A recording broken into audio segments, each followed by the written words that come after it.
Excellence, Monsieur Sonar Ngom, secrétaire général adjoint du ministère des Affaires étrangères et des Sénégalais de l'extérieur. Excellence et cher ami Youssouf Kamara, représentant du ministère de l'eau et de l'assainissement du Sénégal. Excellence, Monsieur Abdoulaye Baro, ambassadeur adjoint du Sénégal auprès des Nations Unies. Excellence, Monsieur Diallo, chef de département des Nations Unies au ministère des Affaires étrangères. Mesdames et Messieurs les diplomates, directeurs, coordinateurs et conseillers, Ahlan wa sahlan bil jami'. Honorables invités, Mesdames et Messieurs, c'est avec beaucoup de plaisir que je prends la parole devant votre honorable Assemblée ce matin. C'est une fierté, certes, de pouvoir représenter mon pays ici au Sénégal. Et c'est un honneur tout particulier d'être désigné comme porte-parole pour cette belle délégation composée, comme on vient de citer, d'10 hauts cadres palestiniens représentant des 4 différentes autorités de notre cher pays. En leur nom, je me permets d'adresser et de réitérer nos plus vifs remerciements à l'endroit des organisateurs de ce voyage d'études et de ce programme d'échange de savoir-faire. Je me tourne d'abord vers nos hôtes, l'État du Sénégal, pays de la Teranga, pour exprimer sincèrement nos plus hautes considérations et toute notre gratitude envers le peuple sénégalais dans son ensemble pour sa fraternelle solidarité et son soutien à la cause juste du peuple palestinien.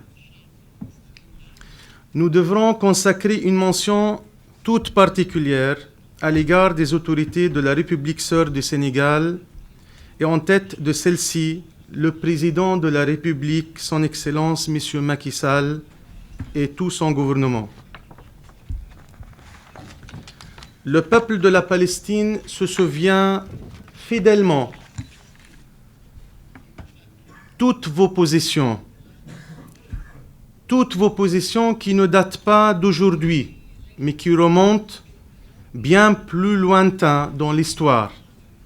En tout cas, conformes entièrement aux droits inaliénables du peuple palestinien, axés directement en faveur de la lutte légitime et incessante dont l'objectif est d'établir l'État palestinien souverain et indépendant avec Jérusalem, Al-Quds al-Sharif, pour seule capitale.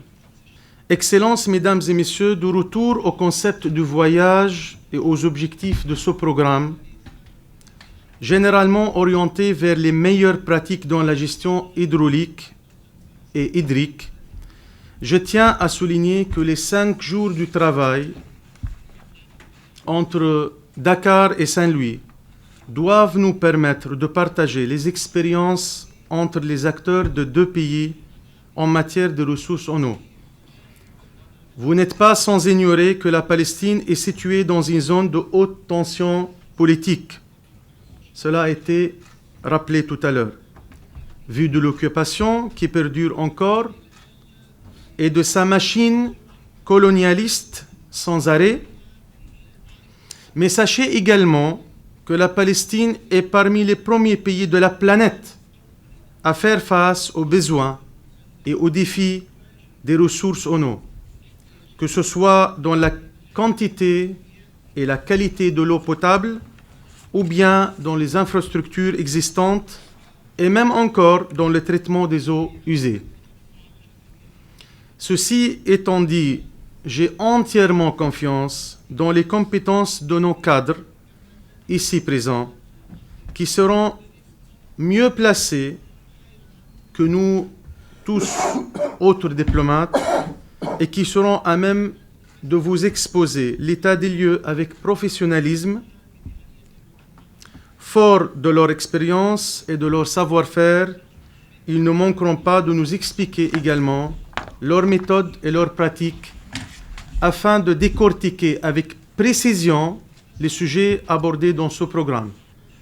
Je souhaite terminer mon propos en exprimant à votre assemblée tous mes vœux de réussite et de succès, et je vous remercie de votre aimable attention.